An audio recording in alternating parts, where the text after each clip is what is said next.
करते करते बीजेपी ने अब खुद को मुश्किलों में डाल दिया है और बीजेपी का साथ देने के चक्कर में उपराष्ट्रपति जगदीप धनखड़ भी बुरी तरह फंस गए हैं।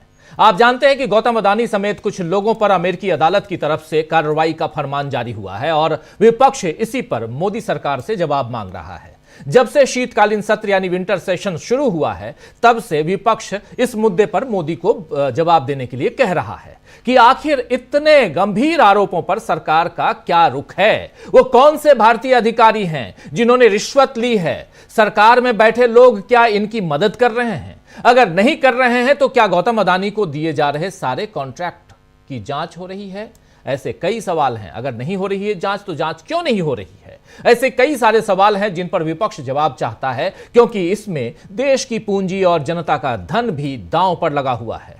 लेकिन विपक्ष को जवाब देने की जगह बीजेपी ने संसद में और संसद के बाहर राहुल गांधी और सोनिया गांधी पर जॉर्ज सोरोस के साथ मिलकर काम करने के आरोप लगाए। उन पर देश के खिलाफ अंतर्राष्ट्रीय साजिश के तहत काम करने के आरोप लगाए। हालांकि अपने आरोपों के साथ बीजेपी ने कोई सबूत अभी तक पेश नहीं किए, जबकि अमेरिकी दूतावास ने इन आरोपों की निंदा की। वहीं फ्रांस के मीडिया संगठन मीडिया पार्ट ने भी बीजेपी के इन आरोपों को बेबुनियाद बताते हुए कहा है कि बीजेपी अपने एजेंडे को आगे बढ़ाने के लिए फेक न्यूज बढ़ा रही है। यानी देश के साथ साथ अंतर्राष्ट्रीय लेवल पर भी, अंतर्राष्ट्रीय स्तर पर भी बीजेपी की आलोचना हो रही है और इसके बाद भी संसद के भीतर बीजेपी का साथ देने का पक्षपात किया जा रहा है। आज फिर राज्यसभा में शून्यकाल यानी 0 आवर के दौरान कांग्रेस की विदेशी फंडिंग का मामला बीजेपी ने उठाया, जिस पर कांग्रेस ने आपत्ति जाहिर की कि बीजेपी मुद्दे से ध्यान भटका रही है और साथ ही सभापति जगदीप धनखड़ पर भी सवाल उठे कि विपक्ष के लोगों को बोलने का मौका वो नहीं दे रहे हैं। मल्लिकार्जुन खड़गे ने तो यहां तक कह दिया कि लोकतंत्र की हत्या हो रही है। आइए जरा मल्लिकार्जुन खड़गे साहब को सुनते हैं क्या कुछ कह रहे थे। यहां पर बहुत महत्वपूर्ण आज सुबह बहुत बड़ी घटना और इस घटना के बाद से जगदीप धनखड़ के खिलाफ अविश्वास प्रस्ताव का मामला कैसे आगे बढ़ता हुआ आप देखेंगे। ये सब कुछ हम इस चर्चा के दौरान लेके आएंगे, लेकिन पहले सुनिए मल्लिकार्जुन खड़गे को। Honourable leader of the portion. देखिए साहब, मैं बहुत देर से अपना हाथ उठा के रखा था, लेकिन जब लीडर ऑफ द हाउस कुछ बात बोले तो उससे मेरी सहमति नहीं थी, इसीलिए मैंने उंगली उठा के आपका ध्यान आकर्षण करने की कोशिश की, लेकिन आपने मुझे मौका नहीं दिया। आप मंत्री को बुला लिए, तो ये अच्छा नहीं। आप तो कहते हैं मेरे पर आरोप लगाने की बजाय नहीं आरोप नहीं, इम्पार्शियलिटी। हर बार कहते हो कि मैं मंत्री को फेवर पॉइंट आउट कर रहे हैं, आपको हाउस को फेवर करता हूं। आपका ध्यान खींचने के लिए मैंने हाथ उठाया। मैं कुछ गड़बड़ नहीं किया, मैं कुछ बोला नहीं, सिर्फ हाथ उठाया। आप मुद्दे पर आइए। मेरे को आरोपित क्यों? नहीं, मैं मुद्दे पे ही आता हूँ। आज का कोटा पूरा हो गया है। अगर आप नहीं, अगर आपका ध्यान इधर आ गया तो मुद्दे पे आऊंगा मैं। अब आप मेरे तरफ देख रहे, जरूर मैं मुद्दे पे आऊंगा। बोलिए सर। जब हमारे नड्डा साहब जी जो नेता इस सदन के हैं, उन्होंने ये कहा जब आपको चाहिए तब आप 0 आवर बोलते हैं, जब आपको नहीं चाहिए तो आप उसको नकारते हो। तो ये एक ही स्टैंड लेना चाहिए, या तो आप मानना चाहिए या नहीं तो जो कानून के तहत नहीं है, रूल्स के तहत, उसको नहीं मानना चाहिए। सर, आप जो सारी बातें बोलते हैं सरकार, उसको विपक्ष हर बात को आपके हाँ में हाँ मिलाना जरूरी है। अगर गलत है तो भी जरूरी है। यहाँ के लोग इस मंसूबे से आए हैं, मैं माफी चाहता हूं उनसे और आपसे भी, कि हाउस को नहीं चलाना ये अगर तय करके आए हैं तो ये democracy, you are killing the democracy, you are killing the democracy.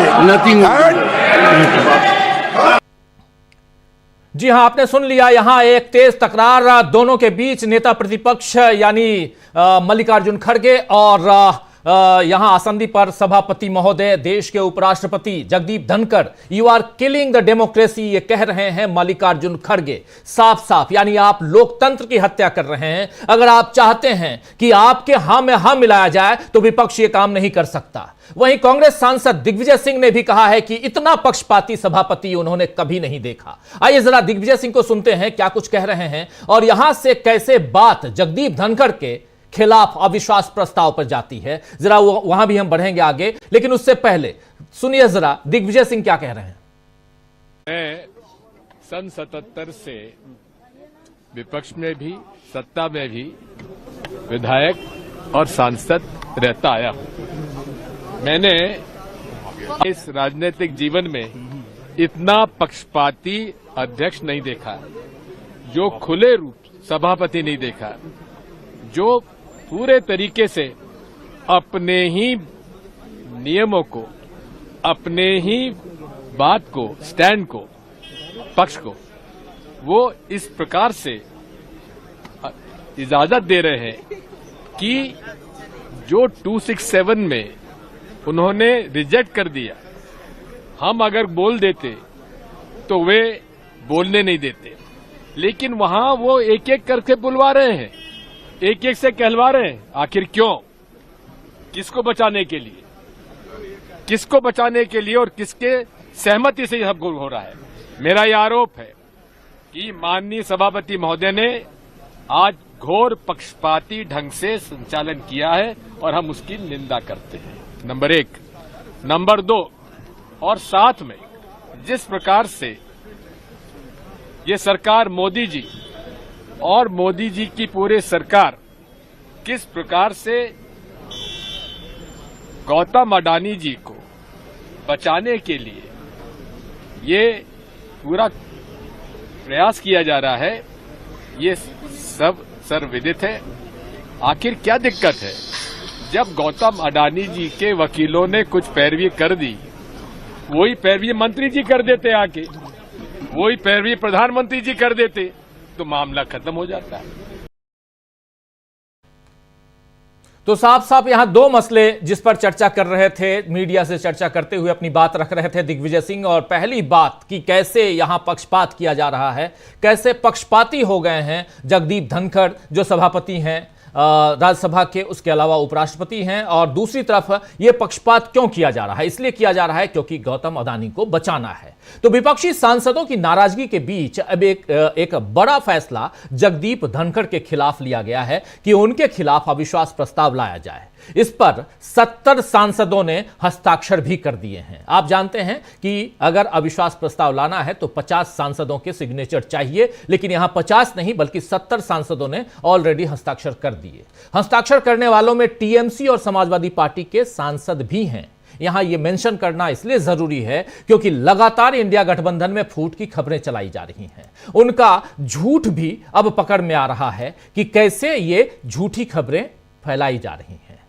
संसद और संसद के बाहर इंडिया अभी एक ही है और इसके कई सारे उदाहरण आ रहे हैं, एग्जाम्पल्स आ रहे हैं। एक एग्जाम्पल आज कश्मीर से भी आया है, जहां उमर अब्दुल्ला जम्मू कश्मीर के मुख्यमंत्री हैं। उन्होंने इसी मसले पर और खासकर ममता बनर्जी का मामला जब से आया है सामने कि ममता बनर्जी चाहती हैं कि वो इंडिया गठबंधन को लीड करें, और उसके बाद से इस पर भी खूब चर्चा हो रही है। सरकारी मीडिया को यह लग गया है कि कहीं चलो इसी हिसाब से कहीं ना कहीं इंडिया गठबंधन को डिफेम किया जाए और नरेंद्र मोदी और उनके गठबंधन को कहीं ना कहीं लाभ पहुंचाया जाए, फायदा पहुंचाया जाए। लेकिन यहां पर जो बात उमर अब्दुल्ला कह रहे हैं उसको जरा गौर से आप सुनिए, इसके बाद समझ में आएगा कि इंडिया गठबंधन के अंदर क्या चल रहा है। लेकिन इंडिया गठबंधन यहां मामला नहीं है दोस्तों, मामला है संसद के अंदर और संसद के बाहर जो चल रहा है। मामला है जगदीप धनखड़ का। जगदीप धनखड़ आदि और उधर ओम बिरला आखिर इतने पक्षपाती क्यों हो गए हैं? क्या इन दोनों का पक्षपाती होना सिर्फ एक इंसान के कारण है जिसको बचाने की कोशिश में सरकार लगी हुई है? यह सब कुछ हम समझेंगे, लेकिन पहले सुनते हैं कि उमर अब्दुल्ला क्या कह रहे हैं इंडिया गठबंधन को लेकर। से ये कहा है कि चेंज इन लीडरशिप होनी चाहिए। कहां पे? ममता बनर्जी ने कहा कि इलेक्शन के बाद इंडिया गठबंधन की कोई मीटिंग हुई नहीं है, तो चेंज ऑफ लीडरशिप का सवाल कहाँ पे उठता है? मीटिंग होने दीजिए, उसमें अगर ममता बनर्जी साहिबा इंडिया ब्लॉक की सदारत संभालना चाहती हैं तो दावा वहाँ पे करें, उस पर बहस होगी। लेकिन इलेक्शन, पार्लियामानी इलेक्शन के बाद इंडिया ब्लॉक की कोई मीटिंग हुई नहीं है, तो लीडरशिप का सवाल कहाँ पे आ जाता है?